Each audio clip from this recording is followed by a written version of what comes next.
আসন্না trust, সুন্নাতে উদ্ভাসিত জীবনের জন্য। লা মাযহাবিদের ব্যাপারে আপনার মত কি? মাযহাব মানা নাকি ফরজ? আমার জানা মতে লা মাযহাবি বলে কোনো জিনিস নেই। হ্যাঁ, হানাফি মাযহাব মানে না, হয়তো শেখ আলবানির মাযহাব মানে, আব্দুল্লাহ জাহাঙ্গীরের মাযহাব মানে না এরকম খুবই কম। যারা নিজেদেরকে মাযহাব মানে না সেটা আরেকটা মাযহাব, কারণ তারাও হাদিস সহিহ এই জিনিসটা জানেন না। একজন আলেমের মাযহাব বলেন, মত মাযহাব মানে হলো মত। মূল কথা হলো ভাইরা, কোরআন সুন্নাহ মতো চলা হলো আমাদের ফরজ। তবে সাধারণত আলেমদের মত না নিয়ে কোরআন হাদিস আমরা বুঝি না, এই জন্য আলেমদের মতের সাহায্য নেওয়া এটা কোরআনই বলেছে, তোমরা না জানলে আলেমদের কাছে জেনে নাও। তবে এই মাযহাব নামে যদি আপনি দিন বানিয়ে ফেলেন, মাযহাব ফরজ কথাটা দুই রকম। সেটা হলো, মনে করেন আমাদের এখানে বন্যা, পানি হয়েছে, ওপাশে রাস্তা বন্ধ হয়ে বড় লোকরা বাড়ি করে ফেলেছে, আমরা এখন পানি জমে গেছে। মনে করেন পানিটা আরেকটা বেশুই হয়ে গেল, আল্লাহ মাফ করেন। এখন ওই ট্রাস্ট থেকে মসজিদে আসার আর কোনো উপায় নেই। ট্রাস্টে ছেলেরা আছে, ও জুমার দিন স্যার ওক্তে নামাজ তো মসজিদে পড়লাম, কি করব? আমি বললাম যে নৌকায় চড়ে তোমাদের মসজিদে যে জুমা আদায় করা ফরজ। তার মানে নৌকায় চড়ে একটা ফরজ এবং জুমার নামাজ আর একটা ফরজ, তাই না? এখানে ফরজ কয়টা? দুটো।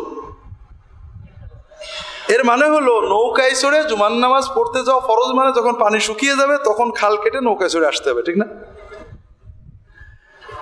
বিষয়টা হলো মুসলমানের ফরজ একটাই, সেটা হলো কোরআন এবং সুন্নাহ মোতাবেক চলা। যে কোরআন এবং সুন্নাহ নিজে বুঝে মসলা মাসের বের করতে পারবে না, তার জন্য কারণ না কোনো মত নিয়ে চলতে, মাযহাব মানে মত। সে আলবানি হতে পারে, সে আব্দুল্লাহ জাহাঙ্গীর হতে পারে, সে ইবনে বাজ হতে পারে, সে অমুক হতে পারে, কোনো না কোনো আলেমের মত নিয়ে মানেই তার তাকলিদ করা। এখানে পার্থক্য এরকম সেটা অর্থ হয় না। বরং আমরা বলবো যে মাযহাব না মানার নামে যে মাযহাব বানানো হচ্ছে সেটা আরো খারাপ হয়ে যাচ্ছে। কারণ মাযহাবিরা মাযহাবের নামে হাদিস অস্বীকার করেন, এটা সত্য কথা। এটা মাযহাবে বলে না, মাযহাবিরা করে, কিন্তু তাদের ভিতরে একটু আদব আছে। এটা হাদিস সহিহ, তবে আমাদের মাযহাবে নিয়ে আমরা আমল করি না।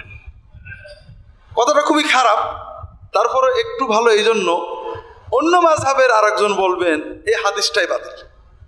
একটা সহিহ হাদিসকে বাতিল বানানো, এটা মেনে নিয়ে আমল না করা বোধহয় এসে একটু ভালো। আসল কথা হলো যে হাদিস কোনোদিন বাতিল করা যায় না। হানাফিদের বলা উচিত ছিল এই হাদিসটাও সহিহ, আর একটা সহিহ হাদিস আমরা আমল করে এটা করি না। দুটোই যেহেতু সহিহ, একটা করলেই তো হলো। ঠিক যারা বলছেন যে আমরা মাযহাব মানি না, তাদেরও বলা উচিত দুটো হাদিসও সহিহ, আমরা এটা আমল করি, এটা করি না। হাদিস দুটো সহিহ হওয়ার পরে একটাকে জাল বানানো অথবা বাতিল বানানো দুটোই অন্যায় কাজ, এবং এর নামই হলো মাযহাব। আর হাদিস মানা মানে সবগুলো হাদিস সহিহ আমরা মানি, সবগুলো ঠিক আছে, আমরা এইটাকে উত্তম মনে করি, এই কারণে সেই কারণে। এটাই ইমামরা বলেছেন, এটাই মুহাদ্দিসিনরা বলেছেন। দুর্ভাগ্য যে আমরা অন্য জায়গায় চলে গেছি। আরেকটা বিষয় আপনাদের বলি, যদি কেউ মনে করে মাযহাবি ধর্ম, একজন ঠিক হাদিস মতো নামাজ পড়েছে, উভয় একজন আমাদের মতোই নামাজ পড়েছে, মাযহাব মানে না, কিন্তু বুকের নিচে হাত বেঁধেছে, রফা দায়েন করেনি, কারণ হাদিস পড়ে বুঝেছে যে এটাই ঠিক।